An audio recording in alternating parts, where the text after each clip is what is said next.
कुंदनपुर नामक एक गांव में मोबाइल का शॉप था। उसके मालिक का नाम महेश था। उधर राहुल नाम का एक आदमी काम करता था, मगर महेश किसी के ऊपर विश्वास नहीं करता था। हर रोज शॉप में काम करने के बाद महेश राहुल के सारे जेब को चेक करके उसके बाद ही उसे जाने देता था। महेश का एक सनी नाम का बेटा था। वो बहुत ही शराबी और आवारा था। दोस्तों के साथ आवारागर्दी करने के अलावा उसे कोई काम नहीं था।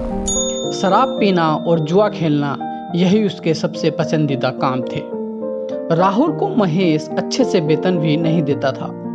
महीने के आखिर में महेश ने राहुल को उसकी पगार दी। अरे मालिक, ये पैसे तो कम हैं। इस महीने 500 इसलिए काटा है क्योंकि कल शाम से पुराना मोबाइल जो था वह गुम गया है और तभी से 5 बैटरी भी दिखाई नहीं दे रही हैं।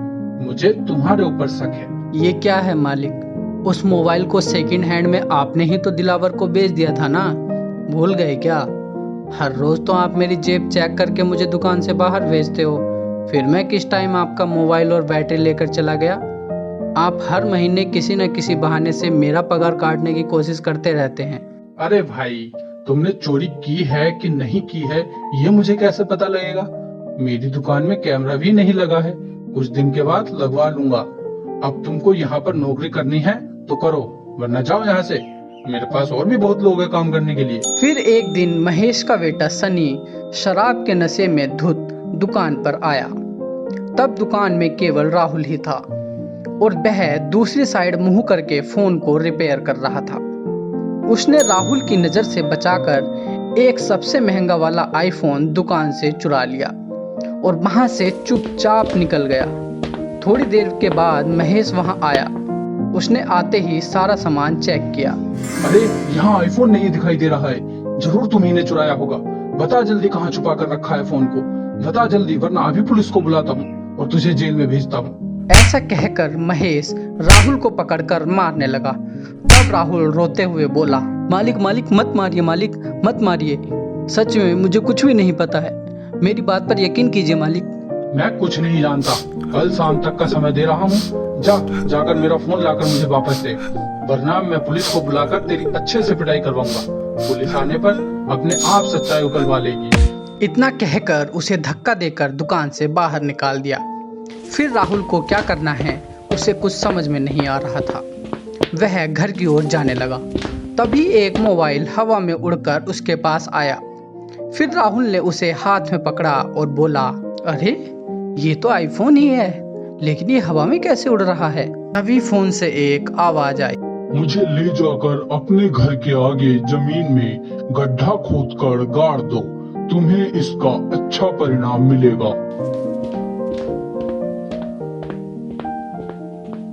तब राहुल ने उसके घर के आगे जमीन में गड्ढा खोदकर मोबाइल फोन को दफना दिया। बस वहां एक बड़ा सा पेड़ उगा, उसमें बहुत सारे मोबाइल फोन्स उगने लगे। उन सभी मोबाइल फोन में गायब हुआ जैसा एक मोबाइल को तोड़कर राहुल महेश के पास पहुंच गया। तभी महेश अपनी दुकान के सीसीटीवी कैमरे में उसके बेटे सनी को चोरी करते हुए देख रहा था।